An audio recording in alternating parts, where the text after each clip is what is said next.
la luz de Dios, el poder de Dios y la comunión de todos los santos. Son ustedes todos y todas los que hacen grandes estos momentos tan bonitos, con tanto amor, con tanto cariño, con tanta unidad, que a todos nos ayudan a superarnos a nosotros mismos, porque cuando las cargas son compartidas se lleva el mejor. Me ha alegrado mucho de escuchar al hermano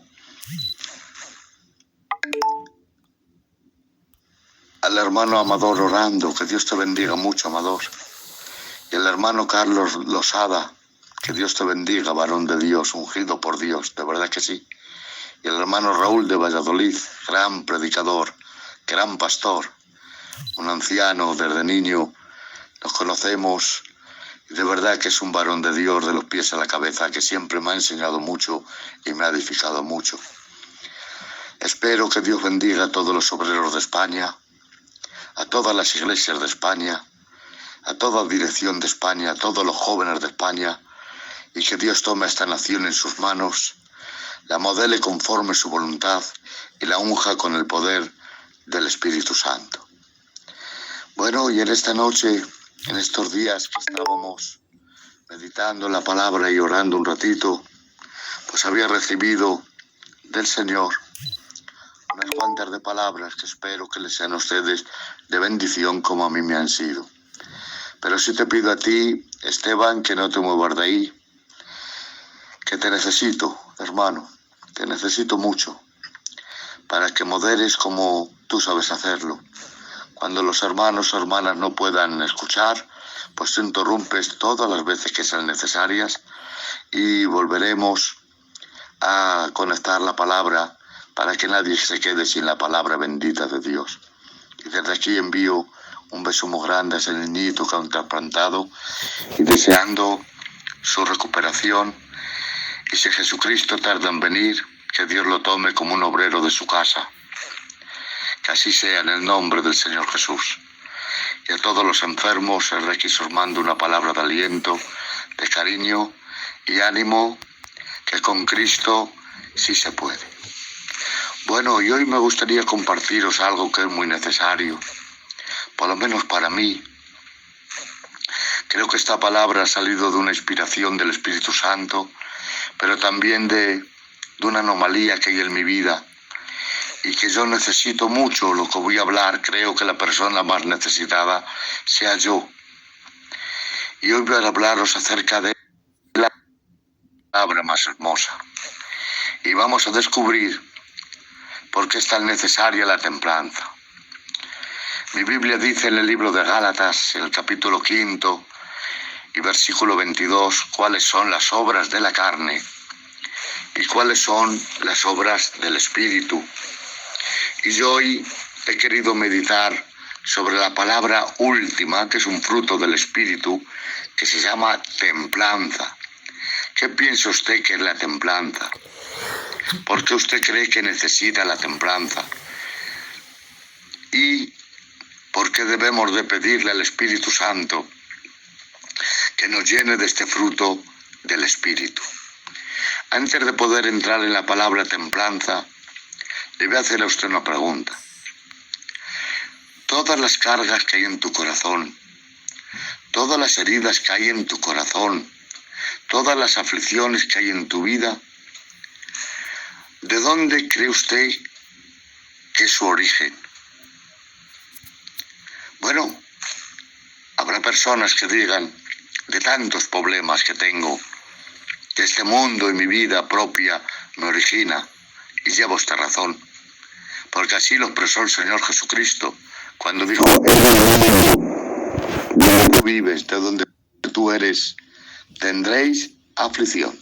Eso es una garantía, tendréis aflicción. Pero ante esto, Él dijo una palabra, pero confiad en mí, porque yo he vencido al mundo. Quiere decirse que te guste o no te guste, quieras o no quieras, el mundo te va a producir aflicción. Y el mandato de Cristo es, confíen ustedes en mí, porque yo he vencido al mundo. Entonces, para la aflicción del mundo, el Señor nos dice, confiad, tened fe, tened confianza, como queriendo decir, guardar silencio ante mí, confía en Dios y Él concederá la petición de tu corazón porque la hará. Pero también no es menos cierto que hay aflicciones y heridas y problemas que no son originados ni por el mundo ni por los demás. Posiblemente haya mujeres que digan, mi aflicción es por mi marido, y haya maridos que digan, mi aflicción es por mi mujer. Hay padres que dirán, mi aflicción son mis hijos, y a lo mejor razón no le falta. Y hay hijos que digan que su aflicción es por sus padres. Entonces, esto sería, hermanos, como una bola de nieve. Al hablar cosas, haría más esencial que la Biblia nos dice, y usted esta noche la tiene que descubrir, y es que Santiago nos pregunta a todos y nos dice, ¿de dónde vienen las guerras entre vosotros? Esa es la pregunta que mi Biblia en el libro de Santiago nos dice en el capítulo 4 y versículo 1, ¿de dónde? Es decir, ¿cuál es su origen? ¿Cuál es su providencia? Su procedencia. Y dice Santiago, en una respuesta inspirada por el Espíritu Santo, dice, ¿de dónde vienen las guerras de vosotros? No es de vuestras pasiones que combaten en vuestro interior. Es decirse, que hay un tipo de problemática, de aflicciones con exceso, que no es porque estar en el mundo, que no lo origina el mundo. Hay otras que no la originan personas tóxicas que pueden intoxicar nuestro ánimo y nuestra calma, sino que también en tu propio interior y en mi propio interior generamos pasiones descontroladas que son el origen de nuestras aflicciones. Por esto, hoy el Espíritu Santo te quiere dar luz para que te conozcas y consideres lo que Dios te va a hablar. Mi Biblia dice que tenemos dos naturas. Una es la naturaleza caída adámica, denominada la carne, y otra es la naturaleza redimida, santa, apacible y bendita que Jesucristo nos ha legado, y es los frutos del Espíritu, el Espíritu Santo en nuestra vida. Y miren, entre varias cosas que dice de la carne y del Espíritu, dice una que nace de la carne que se llama ira. ¿Qué es la ira? Son enojos explosivos que se inflaman y se convierten en palabras y acciones violentas. Fíjense lo que es el fruto de la carne. Dice ira, y la ira es un enojo explosivo que se inflama y se convierte en palabras y en acciones violentas. De ahí que dice mi Biblia en Colosenses 3:3, dejad la ira, el enojo y palabras deshonestas. Es decirse que esto está más que demostrado en la ciencia médica y se ha comprobado que afecta mucho al sistema nervioso de la persona cuando no tiene rienda en cuanto a sus pensamientos y sus palabras. Y esto afecta mucho en su parte emocional y en la de los demás. Una persona que no tiene rienda, una persona que no tiene control, una persona que no tiene restricciones a la hora de pensar, actuar y hablar, es una persona herida, es una persona triste, es una persona amargada, es una persona enojada. Y no solamente es un daño personal, sino que también tiene obras colaterales, daños colaterales, que afecta mucho a la familia, a los amigos, a la iglesia, a la sociedad, y donde quiera que una persona entre, está intoxicado y intoxica a los demás. Por esto, dice mi Biblia, templanza es una virtud que consiste en moderar los apetitos y el uso excesivo de los sentidos, sujetándolos a la razón. Es decir, traducido sería dominio propio. Entonces, la templanza es la fuerza interior que controla nuestras pasiones y deseos. Cuando una persona vive en la carne, es una persona sin control del espíritu y no dice todo lo que piensa, sino que piensa todo lo que dice. Es una persona que es como si tiene una mecha de un cartucho de dinamita, que enseguida se enciende, enseguida se enoja y ya tira el carro por el pedregal. Y con sus palabras violentas y sus acciones, el sistema nervioso le afecta hasta en el cuerpo. Totalmente, esto está más que demostrado, que sube la tensión. Sí, crea muchos problemas de somatización. Una persona excitada, le pueden dar taquicardias y una etcétera de cosas. Pero no solamente en la carne, sino también en el espíritu, que se apaga y asfixia lo que conoce y lo que sabe del Evangelio. Y en la parte emocional, es una persona enojada, nada le llena, nada le gusta, todo lo critica, todo lo censura, todo lo rompe. ¿Por qué? Porque es una persona que tiene toxicidad y necesita con urgencia dejar la obra de la carne, humillarse y tener comunión con nuestro Padre y con nuestro Señor Jesucristo a través del Espíritu Santo. Porque de lo que yo les hablo, no les hablo de una meditación para acelerarnos, ni les hablo de un control suave, no, les estoy hablando de un fruto del Espíritu. Esto no es un autocontrol de la psicología, les estoy hablando del poder del Espíritu Santo, que solamente en el Espíritu Santo, por el Espíritu Santo, podemos recibir templanza, ese control, ese freno que pongo a mi boca, que pongo a mis acciones, y así me evita pleitos. Y esto es demostrable en la Biblia, si no yo no hablaba así. Y miren lo que dice el proverbio. Si usted se identifica, por favor, póngase en comunión con Dios urgentemente.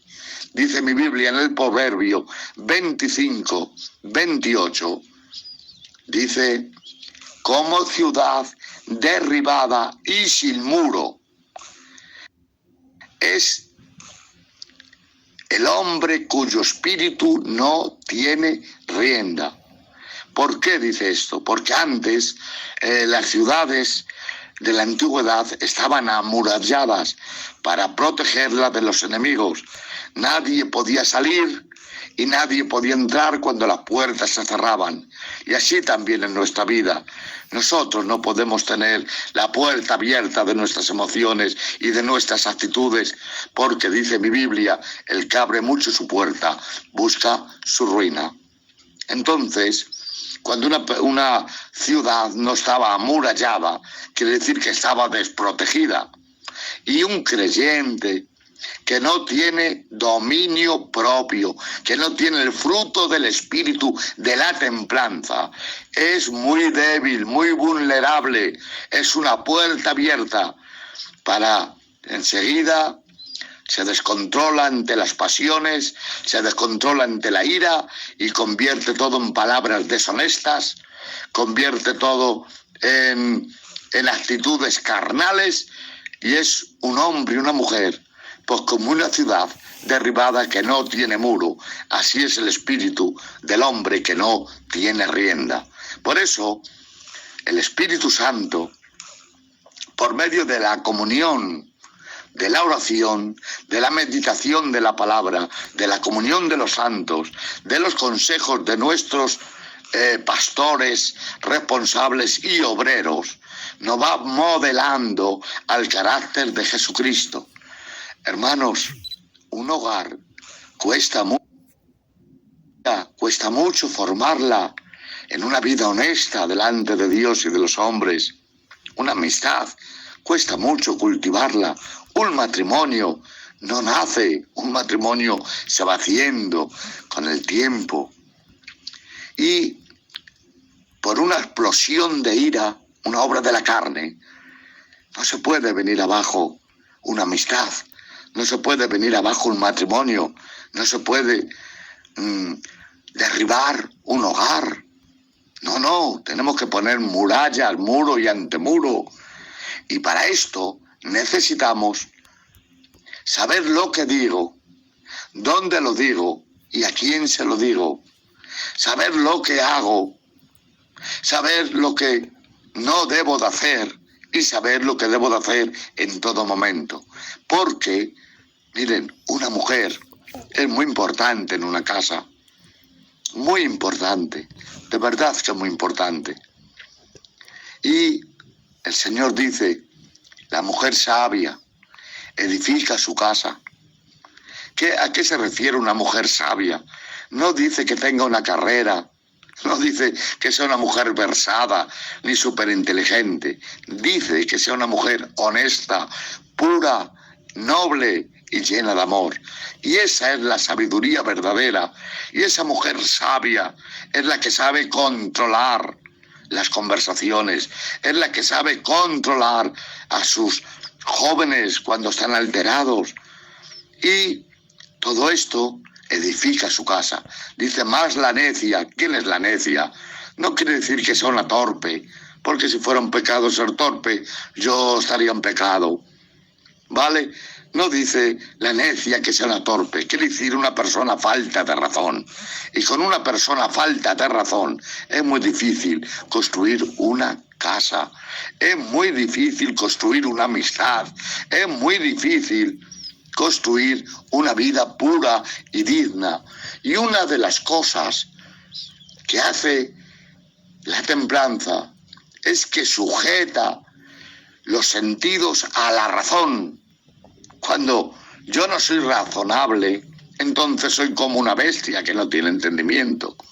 No me importa decirlo, no me importa hablar, no me importa censurar, no me importa enseguida tener una explosión de ira que hace mucho daño a los demás y me hace mucho daño a mi propia vida.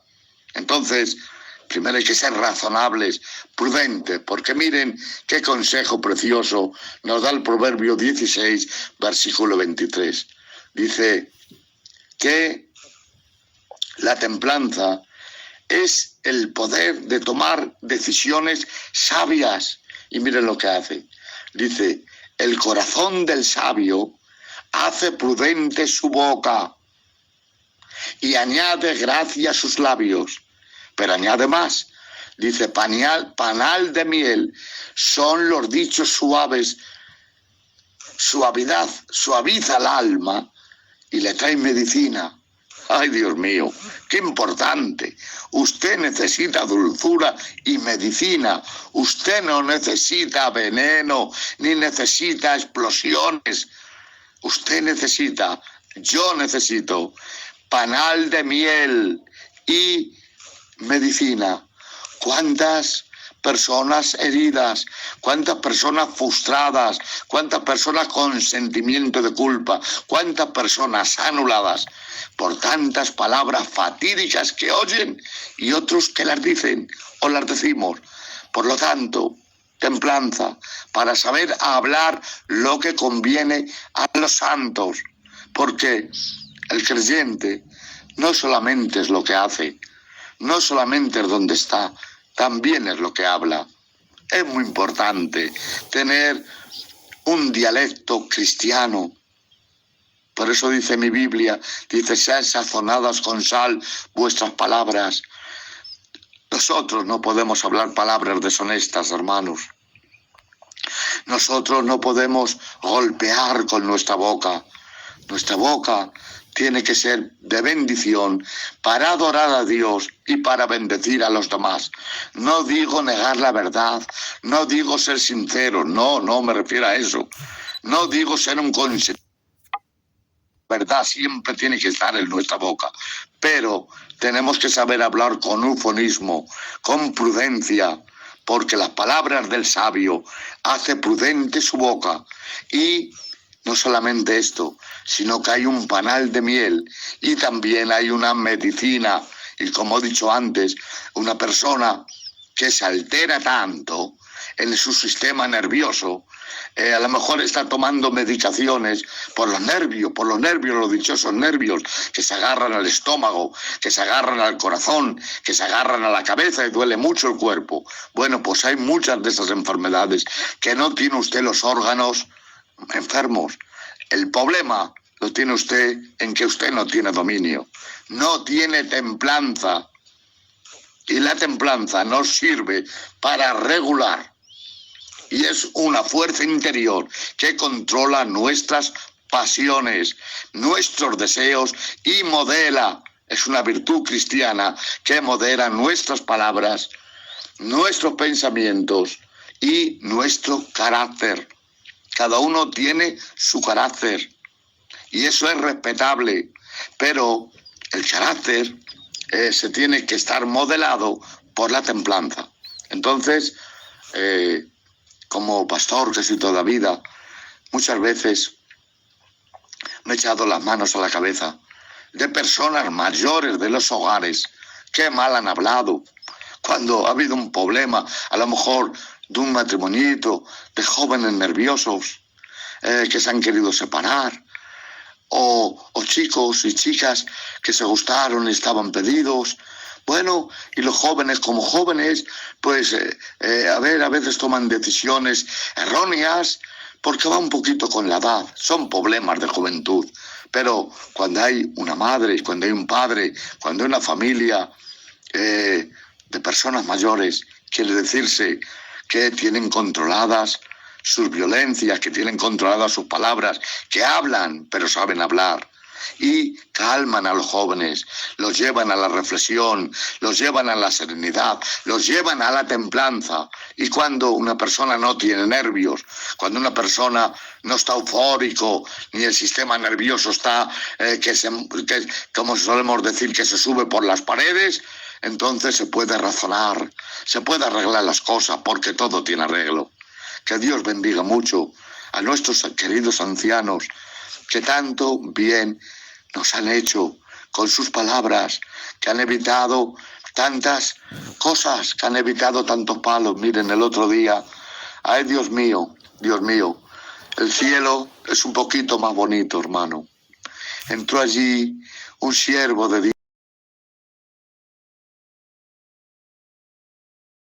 el tío Emilio de Ávila, ya está en la presencia de Dios. Dios mío de mi alma, se me quebrantó el corazón, de verdad.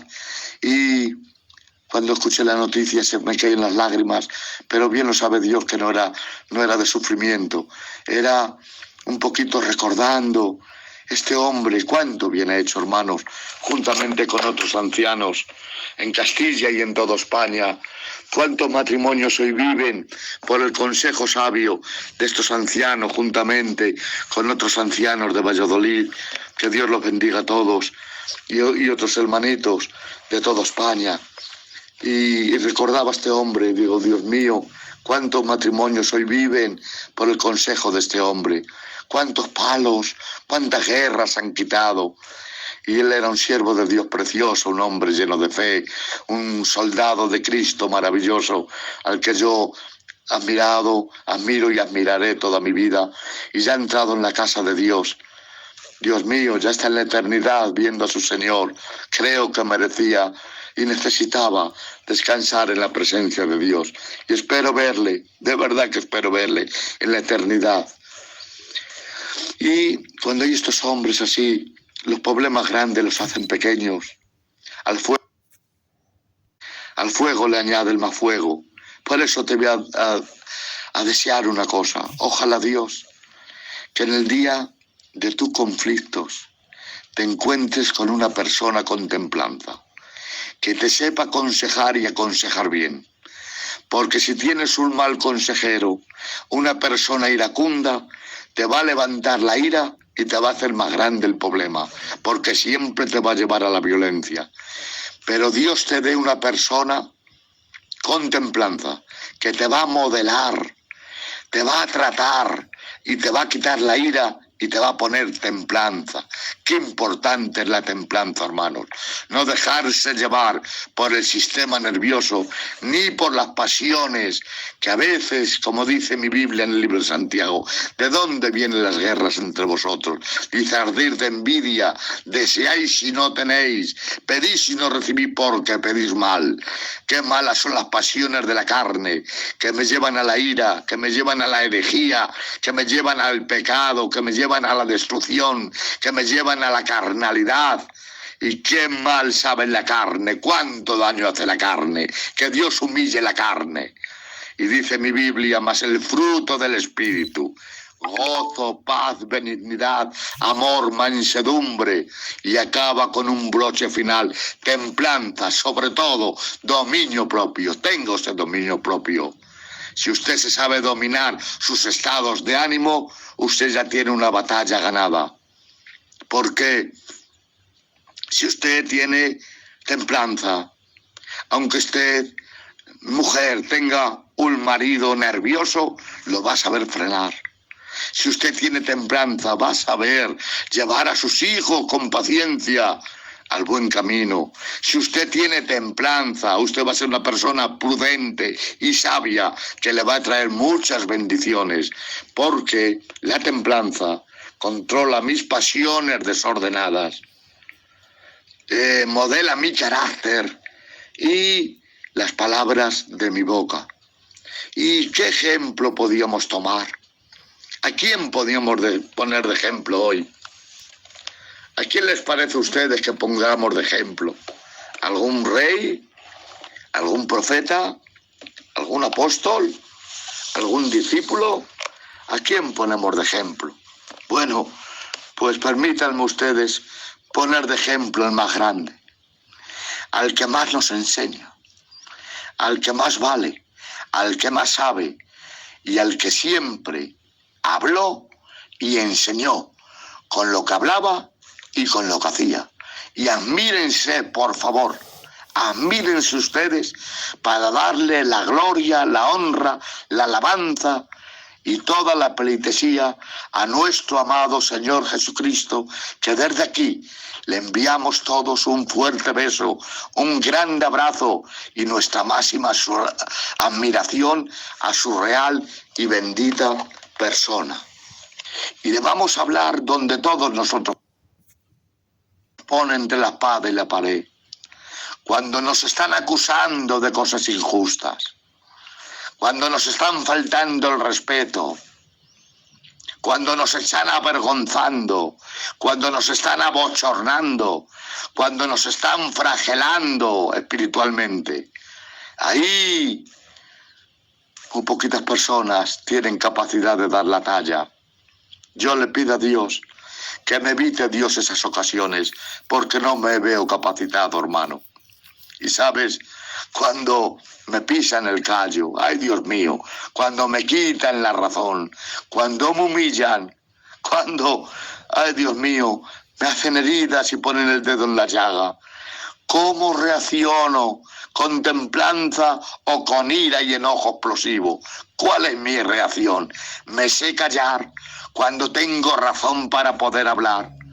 Me sé callar ante una infamia, me sé callar ante una mentira, me sé callar ante alguien que me maldice, me sé callar para bendecirlo. Pues me pongo en duda que el Espíritu Santo produzca en mí ese control y esa templanza que tanto me gustaría. Y van a ver ustedes un modelo. Cuando mi Señor Jesucristo estaba siendo llevado para aquella muerte cruenta, dice mi Biblia que lo tomó el Sanedrín, Caifás en el pretorio, y allí le acusaron de blasfemo porque se hacía pasar por Dios. y habían cogido testigos falsos que dijeran que había quebrantado la ley, cosa que era mentira. Y fueron con mentiras delante de Pilato porque era la Pascua y no les estaba permitido en el tiempo de la Pascua dar muerte a nadie. La pena de muerte no la podían ejercer. Y con mucha maldad lo llevan ante un gobernante romano sin escrúpulos y con poder, dirigido totalmente por fuerzas satánicas. Y no era otro que Pilato. Y saben, hermanos, lo llevan ante Pilato. Y Pilato al ver le dice: ¿por qué acusáis a este hombre? Y ellos le dijeron: si no fuera un malhechor, no lo traeríamos aquí. Pero dice Pilato: juzgadle vosotros según vuestra ley. Y los judíos le dijeron: a nosotros no nos está permitido dar muerte a nadie porque era la Pascua. Entonces, esto era para que se cumpliese la palabra que había dicho Jesús, dando a entender con la muerte que iba a morir. Entonces Pilato volvió a entrar en el pretorio y llamó a Jesús. Y miren que, hermanos, ay Dios mío, esto es categoría, esto es belleza, esto es lo sumo, ya no hay más grandeza, ni humana ni espiritual, y más categoría ni más capacidad. Miren ustedes, hermanos. Le pregunta Pilato y le dice: ¿eres tú el rey de los judíos? Y Jesús le responde: ¿dices tú eso por ti mismo o te lo han dicho otros de mí? Pilato le responde: ¿sois acaso judío? Tu nación y los principales sacerdotes te han entregado a mí. ¿Qué has hecho? Respondió Jesús y dijo: mi reino, ay Dios mío, no es de este mundo. Si mi reino fuera de este mundo, mis servidores pelearían para que yo no fuese entregado a los judíos, pero mi reino no está aquí. Le dijo entonces Pilato: luego, ¿eres tu rey? Y respondió Jesús: tú lo dices, soy rey. Y yo para esto he nacido y para esto he venido al mundo, para dar testimonio de la verdad, y todo aquel que es de la verdad oye mi voz. Y Pilato no daba crédito a lo que oía y le preguntó: ¿y qué es la verdad? Este hombre no entendía qué era la verdad.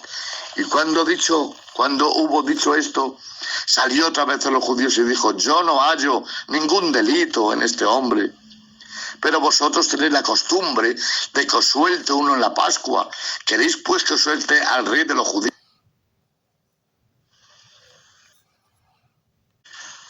Entonces Pilato ve que no hay delito, porque nunca se ha presentado delante de él un hombre que hable con esta serenidad, que hable con esta templanza ante gente que lo está acusando. Y él realmente no quiere condenarle porque no haya delito en él. Entonces, toda multitud enfurecida dice: no, suéltanos a Barrabás. Hermanos, qué diferencia. Quien era Jesucristo, el Verbo hecho carne, y Barrabás era homicida y ladrón, un asesino. Y este pueblo que él había venido para darle vida, y este pueblo que él amaba tanto como le está pagando, y le prefieren con voces: suéltanos a Barrabás, y a Jesús crucifícale. Y Pilato lo devuelve de nuevo al pretorio y manda que lo azoten, posiblemente para que se vean ellos impresionados y cambien de opinión, porque él no quería realmente matarlo. Lo azota, y hermanos, aquellos hombres romanos le quitan sus ropas, le empiezan a escupir en el cuerpo y en la cara, empiezan a burlarse de él y empiezan a entretejer una corona de espinas puntiagudas que le clavan en la cabeza, y con una caña le golpean y le empiezan a hacer burla. Usted sabe lo terrorífico que es para el ser humano que estén haciéndole sufrir y encima se estén burlando. Usted sabe lo que es para cualquier persona, hermanos, es ser acusado por una cosa que no ha cometido, y que le estén eligiendo por la persona más baja y más despreciable que en la tierra? Pues Jesucristo se sintió así. ¿Y saben cómo lo define el Salmo 22? Dice: cuadrilla de malignos me han rodeado y fuertes toros de Basán me acorneaban. Cuando una persona se siente humillada, se siente incomprendida, se siente, hermanos, una víctima de una persona cruel, se siente como que perros le muerden y grandes toros de Basán la cornean, y que cuánto duelen las cornadas de la injusticia, de la mentira, de la incomprensión y de la violencia. Entonces Jesucristo tenía todo el derecho para hablar, para defenderse, pero sin embargo, como dice mi Biblia en el libro de Isaías, ¡ay Dios mío!, como oveja fue llevada al matadero y delante de sus trasquiladores no abrió su boca. ¡Qué templanza, hermanos! Cómo sabía regular sus pasiones, cómo sabía controlar sus emociones, y siempre hablaba lo que al Padre le agradaba y lo que más convenía. ¡Qué templanza! ¡Qué ejemplo de templanza! ¿Cómo actúa usted ante una injusticia? ¿Cómo obra usted ante palabras despectivas? ¿Cómo obra usted cuando usted es censurado y personas que se lo merecen menos que usted tienen los privilegios que usted se merece? ¿Y cómo me comporto yo? Pues seguramente que no doy la talla, porque fallo. Pero sin embargo, el maestro es el modelo. Por eso el apóstol Pablo escribe a Timoteo y le habla de los sufrimientos de un hombre de Dios. Y le dice: como nuestro Señor Jesucristo, que dio testimonio de la verdad delante de Pilato. De tal manera con mentiras. Es enemigo de César. Si tú no le condenas, te haces enemigo de César, porque este hombre se quiere hacer pasar por Dios. Y cuando yo, Pilato, que se hacía pasar por Dios, dice mi Biblia, que tuvo miedo, de tal manera tuvo miedo, hermanos, que ya saben ustedes, se lavó las manos. Y cuenta la historia secular que este hombre cogió una obsesión que le perseguía, y de tanto lavarse las manos llegó el momento que los pedazos de carne de las manos se le pelaban, de la obsesión que tenía por haber entregado sangre inocente. Entonces, hermanos, cuando salió el pueblo dijo: ahí tenéis a Barrabás, que la habéis elegido. Pero cuando presentó a Cristo delante del pueblo, burlado, y Pilato fue testigo de cómo le escupían, ay Dios mío, de cómo le escupían en la cara, hermanos, de cómo le daban golpes, de cómo se burlaban de él. Le quitaron su manto de maestro, le quitaron sus vestiduras limpias y puras, lo ciñeron de escarlata y le daban de bofetadas y le hacían reverencias burlándose de él. Y ante este silencio de Cristo tuvo miedo Pilato y dijo: he aquí el hombre, como diciendo: he visto hombres, emperadores, reyes, guerreros, soldados, y todos tenemos un límite. Pero ¿quién será este? Dios mío, que ante la injuria, que ante el látigo, que ante los azotes, que ante los esputos, que ante las burlas, no abre su boca. He aquí el hombre, como diciendo: no hay otro, ni lo ha habido, ni habrá. Esto es anormal, esto no es normal. Pues claro que no es normal, porque estamos hablando de Jesucristo. ¡Aleluya! ¡Ay, Dios! Entonces, hermanos, sinceramente, yo necesito templanza. Necesito controlar mis estados de ánimo. Necesito tener calma en mi sistema nervioso.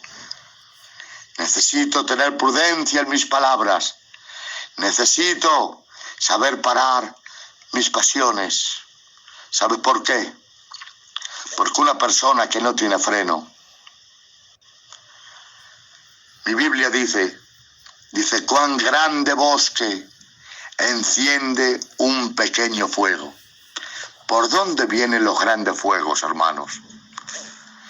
¿Cómo se queman tantos bosques? Empezó a lo mejor por una colilla mal apagada, por un cristal que hizo un efecto lupa y ha quemado un gran bosque. Pues mi Biblia dice que donde no hay templanza, donde hay ira explosiva, palabras y acciones violentas, cuán grande bosque enciende un pequeño fuego. Y cuántas cosas se podían evitar. Se pueden evitar todavía si tuviésemos más templanza a la hora de escuchar, a la hora de hablar, a la hora de juzgar y a la hora de accionar. Y para esto voy a contarles una anécdota que se cuenta, y es que un hombre estaba súper enamorado de su joven esposa y viendo que eran pobres se juraron amor eterno el uno al otro, y él le dijo: mira, me voy a ir a una tierra muy lejana a hacer una fortuna, un dinero, para poder vivir con dignidad y poder construir un hogar para así disfrutar de nuestro mutuo amor los años que tengamos de vida. Y bueno, se juraron respeto y amor eterno, y ella se quedó en su pueblo y él viajó largamente. Y llegó hasta una hacienda donde había un anciano muy sabio. Aquel hombre le pidió trabajo y le dijo el porqué del trabajo. Y el anciano sabio le dijo: te acepto, joven, para que trabajes en mis campos, cuides mi ganado.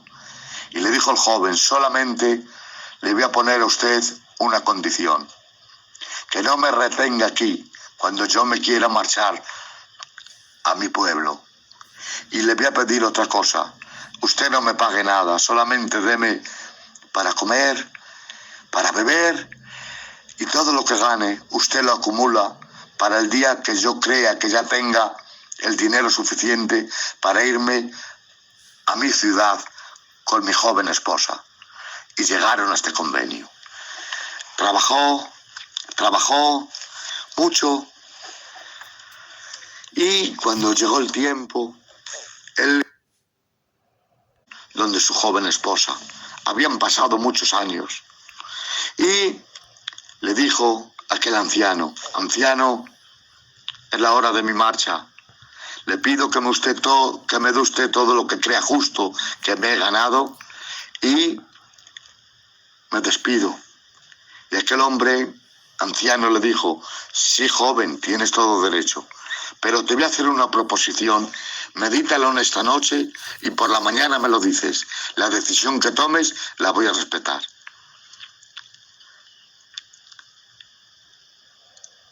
Te pongo una condición: o quieres que te dé todo el dinero que has ganado para comprarte una casa, o quieres que te dé 3 consejos sabios que van a ser muy útiles para tu vida. Tú reflexiona, piénsalo. Si te doy los consejos, no te doy el dinero, y si te doy el dinero, no te doy los consejos. Elige. El joven, dando vueltas con nervios, decía: el dinero necesito, pero con el dinero me compraba una casa. Pero nada más. Pero con los consejos que este hombre me da, a lo mejor no me llega para una casa, pero sí voy a vivir una vida de prudencia, de templanza, que tanto lo necesito. Y eligió por la mañana: anciano, deme usted los 3 consejos. Y le dijo el primer consejo: nunca dejes un buen camino por coger una vereda. Y le dio un pan. Segundo consejo: nunca entres en pleitos ajenos, no sea que luego no sepas salir de él. Y le dio otro pan. Y tercero: nunca juzgues las cosas por la apariencia. Primero infórmate, primero que sepas, antes de juzgar, que sepas una cosa, y esto te va a dar seguridad. No juzgues las cosas por la apariencia. conócela por su origen, y le da 3 panes. Y aquel hombre joven emprende su camino con los 3 panes. Y cuando va por el camino correcto que lo lleva donde su amada, se para una carreta.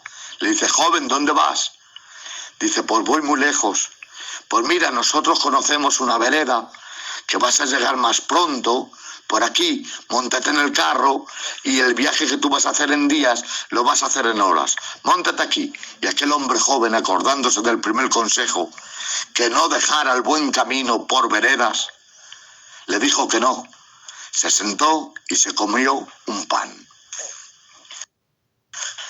Sigue caminando y se entra en una posada.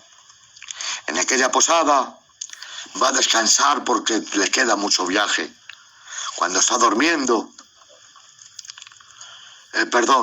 antes de llegar a la posada, escucha que aquellos hombres que han ido por el carro, por una vereda, les han asaltado unos ladrones, les han robado todo lo que tienen y les han dado muerte. Y se dio cuenta lo útil que había sido el consejo de este hombre sabio.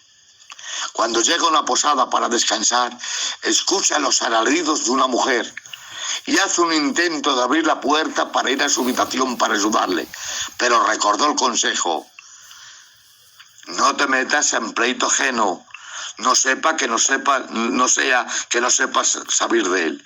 A la mañana siguiente, cuando está desayunando, escucha que aquella mujer realmente era una asesina que engañaba a los de la posada, y cuando iban a socorrerlo, los mataba y les robaba. Y se dio cuenta de que no hay que meterse en pleitos ajenos, porque luego va a ser muy difícil.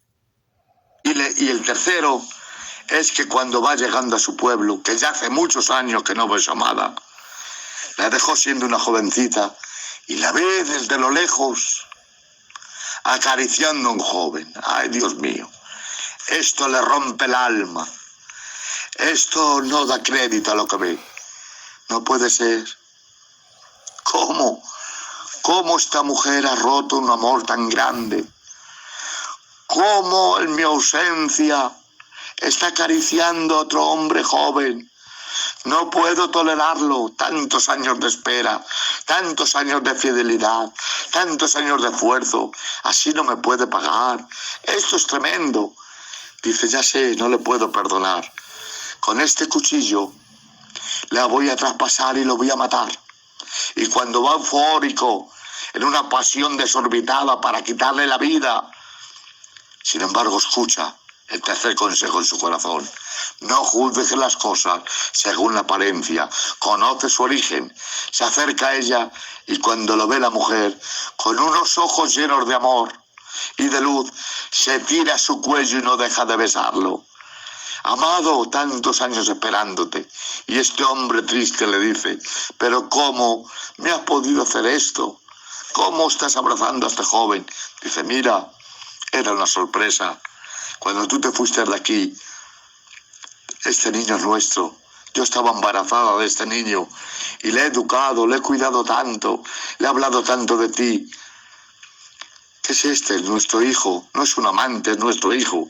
Y aquel hombre se dio cuenta que no hay que mirar las cosas por la apariencia, sino que hay que buscar el origen de la verdad. Que antes de juzgar hay que escuchar, que antes de prejuzgar a los demás tenemos que tener prudencia y paciencia. Se van a casa los 3 tan felices, le cuenta todo lo que ha pasado y dice: mira, solo me queda este pan, es lo que traigo.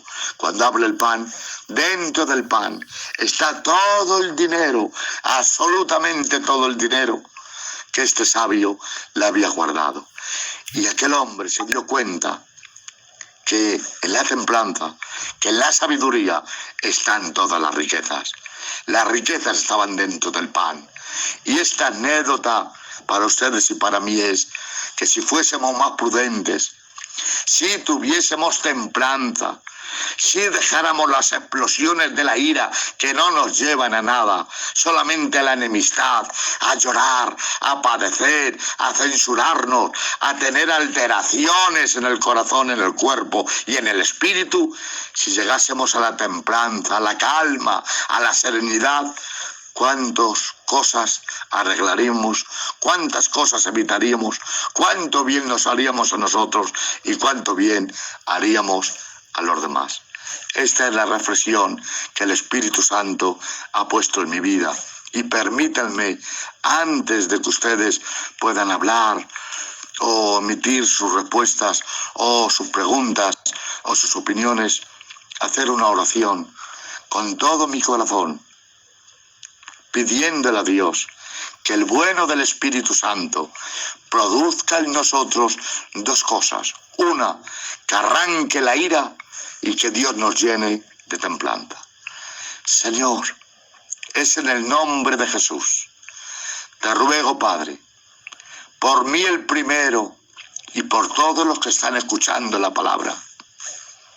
Señor, que nos quites esta ira y este enojo explosivo que se inflama y se convierte en palabras violentas que tanto daño nos hacen, que tanto te ofenden a ti y que tanto daño hacen a los demás. Y le pido al Espíritu Santo que nos llene, que nos modele, que nos trate, que nos unja y nos llene a todos del fruto de la templanza. Dios mío, para tomar decisiones sabias, para que haya prudencia en nuestra boca y que haya medicina y panal de miel en nuestra vida. Dios, bendice a tu pueblo con panales de miel, bendice a tu pueblo con medicina. Señor, bendice a tu pueblo con los frutos del Espíritu. Señor, es más importante tener frutos del Espíritu que dones del Espíritu. Señor, qué importante es tener frutos del Espíritu. Como dice tu santa palabra, en esto glorificado mi Padre, en que llevéis mucho fruto. Padre, haz esto por nosotros. Te lo suplico y te lo pido, dándote gracias en el nombre del Padre, del Hijo y del Espíritu Santo. Y en el nombre de Jesús. Amén. Adelante, hermanos.